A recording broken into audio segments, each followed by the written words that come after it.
और सीधे राजस्थान विधानसभा लेकर आपको चलते हैं। विधानसभा का मानसून सत्र चल रहा है, क्या कुछ हो रहा है? अमन चैन शांति स्थापित हुई है, वहीं अपराधों का ग्राफ भारी संख्या में गिरा है।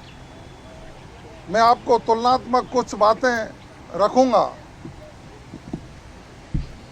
इनके शासनकाल में 2022-23 में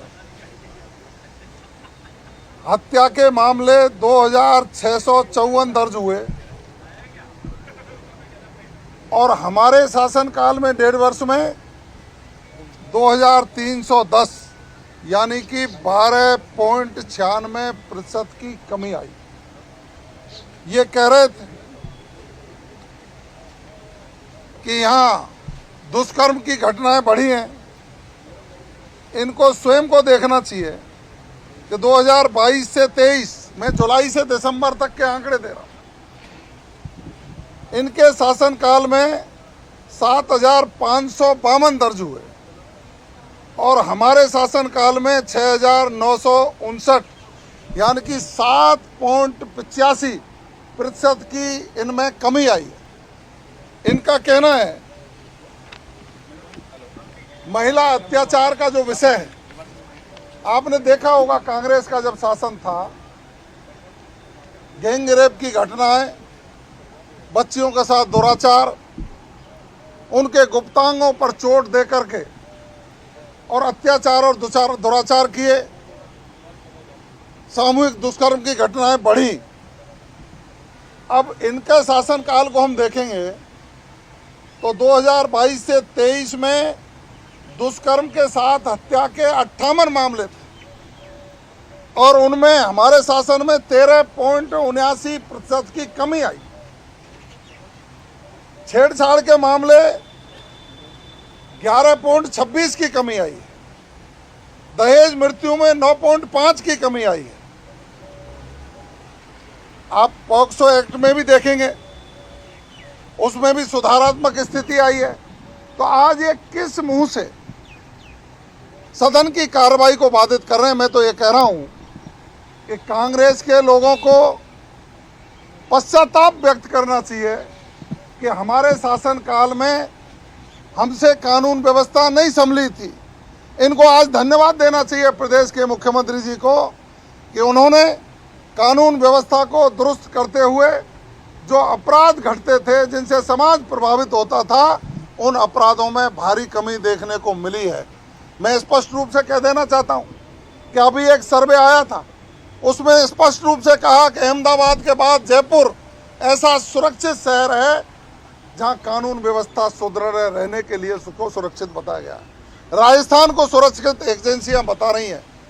मेरा प्रश्न है नेता प्रतिपक्ष जी से कि आप आंकड़ों के सहित आइए, व्यवधान मत करिए।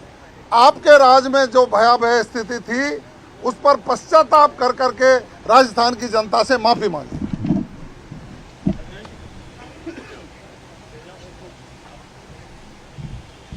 राज्य मंत्री जवाहर सिंह बेडम को सुन रहे थे, जहां पर विधानसभा में और क्योंकि विधानसभा का मानसून सत्र चल रहा है, उसमें बोलते अब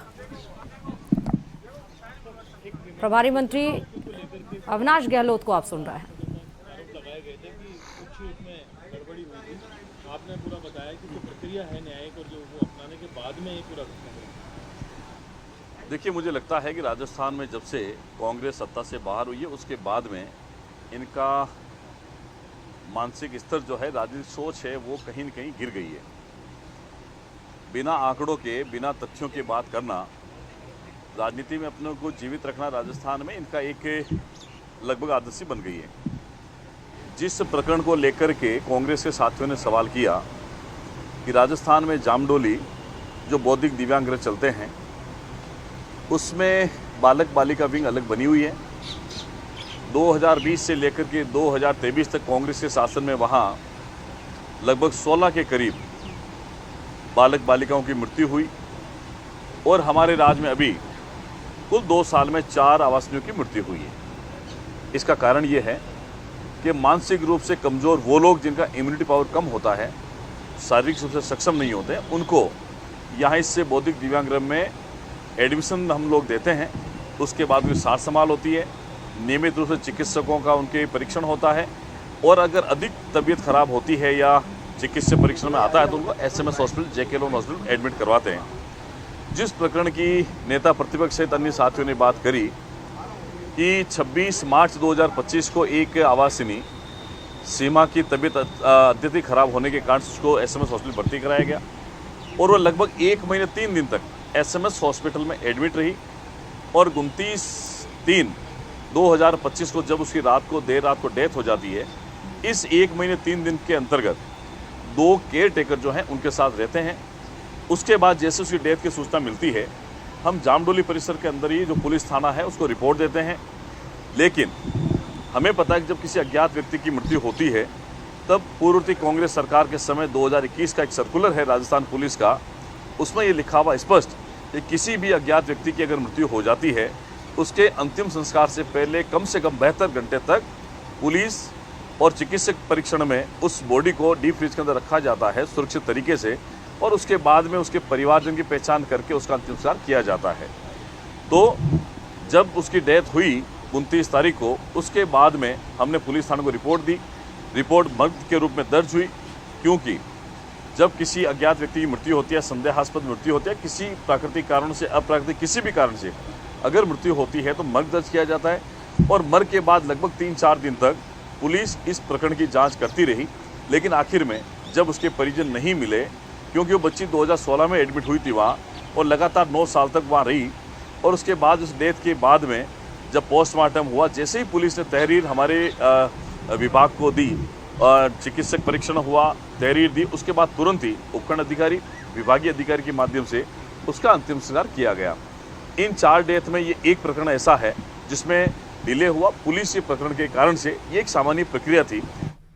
और अब आपको सीधे जयपुर लेकर चलते हैं। राज्य स्तरीय मसला क्रेता विक्रेता कार्यशाला है। मुख्यमंत्री भजनलाल शर्मा क्या कुछ बोल रहे हैं, सीधे आपको सुनाते हैं।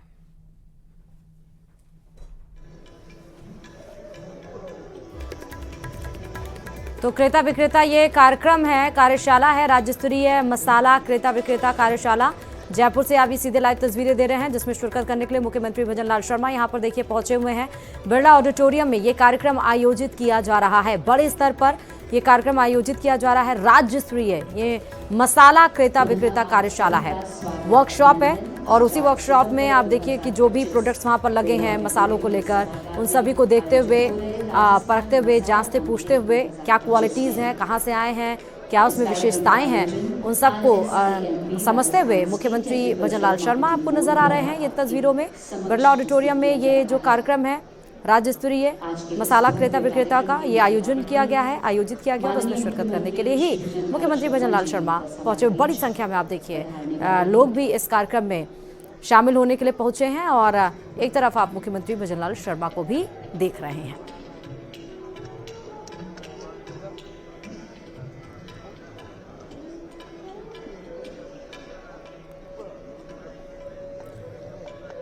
तो जैसा कि विजन है इस सरकार का, मौजूदा सरकार का, आपरो राजस्थान, अग्रणी राजस्थान, राजस्थान की जो अर्थव्यवस्था है उसे 5 ट्रिलियन इकॉनमी तक पहुंचाने का, 5 करोड़ तक पहुंचाने का, उससे ज़्यादा, लगभग ज़्यादा उसका विजन है सरकार का। और अभी आपको बता दें कि और उसी क्रम में ही आप देखिए कि राजस्थान को हर एक रोज़ एक नई कदम बढ़ाने के लिए राजस्थान एक कदम आगे की ओर बढ़े अर्थव्यवस्था में, और पूरे देश में, और ना सिर्फ पूरे देश में बल्कि पूरे विश्व में राजस्थान, चाहे वो मसाला हो, चाहे वो उद्योग हो, चाहे वो मैन्युफैक्चरिंग हो, चाहे वो इंफ्रास्ट्रक्चर सेक्टर हो, किसी भी सेक्टर में, चाहे वो टूरिज्म सेक्टर हो, आप देखिए राजस्थान बढ़ चढ़कर उसमें आपको नज़र आता है, भाग लेता हुआ नज़र आता है। कार्यक्रम इस तरह से राज्य स्तरीय कार्यक्रम व्यापक स्तर पर आयोजित किए जाते हैं, और आज मसाला क्रेता विक्रेता ये कार्यक्रम आयोजित किया जा रहा है जयपुर के बिरला ऑडिटोरियम में। और मुख्यमंत्री भजनलाल शर्मा आप देखिए हर एक शॉप पर वो जा रहे हैं, और जो भी चाहे वो जैसे कि अभी आपको नज़र आ रहा है कि जो भी प्रोड्यूस यहाँ पर किया गया है मसाले, क्या उसकी क्वालिटीज़ हैं, क्या विशेषताएं हैं, किस चीज़ में वो उपयोग किया जा सकता है, इसका और कितना स्कोप है उन मसालों का, क्या इससे और किया जा सकता है। अलग अलग जो कंपनीज़ वहाँ पर आई हुई हैं, चाहे वो प्राइवेट लिमिटेड हों, चाहे वो स्टार्टअप्स हों, जिन्होंने भी एग्जीबिशन के तौर पर शॉप्स में अपने अपने मसालों को लगाया है, उन सब के पास जाते हुए, उन सब से मिलते हुए, उन सब की विशेषताओं को जानते हुए मुख्यमंत्री भजन लाल शर्मा नज़र आ रहा है। और देखिए एक बिल्कुल जैसे आम की हम बात करते हैं, देखिए यहाँ पर सिलबट्टे पे मसाला, क्योंकि प्रचलन रखा है, अब आपके घरों में आ गई है, मशीन्स आ गई हैं, लेकिन पहले सिलबट्टों पर ही मसाले पीसे जाते थे, चकिए में ही गेहूं पीसे जाते थे। अब मशीनें आ चुकी हैं, जब हम टेक्नोलॉजीज़ में इतने आगे बढ़ रहे हैं, लेकिन अब मिक्सर ग्राइंडर आ गया है अब आपके घर में, लेकिन अभी भी आप गाँव में देखेंगे तो सिलबट्टे पे ही मसाले पीसे जाते हैं, चकिए में ही वो गेहूं और जो भी दाल वाल है वो पीसी जाती थी।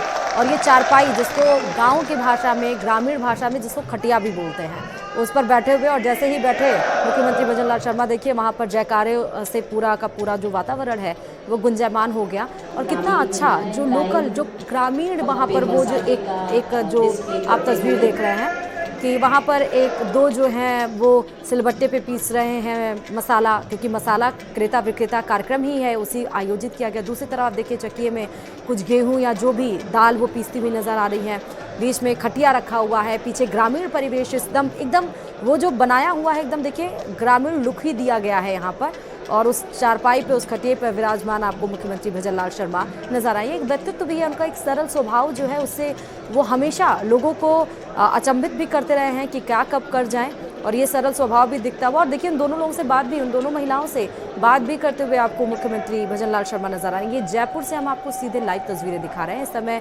मसाला क्रेता विक्रेता कार्यक्रम का आयोजन बिरला ऑडिटोरियम में किया गया है।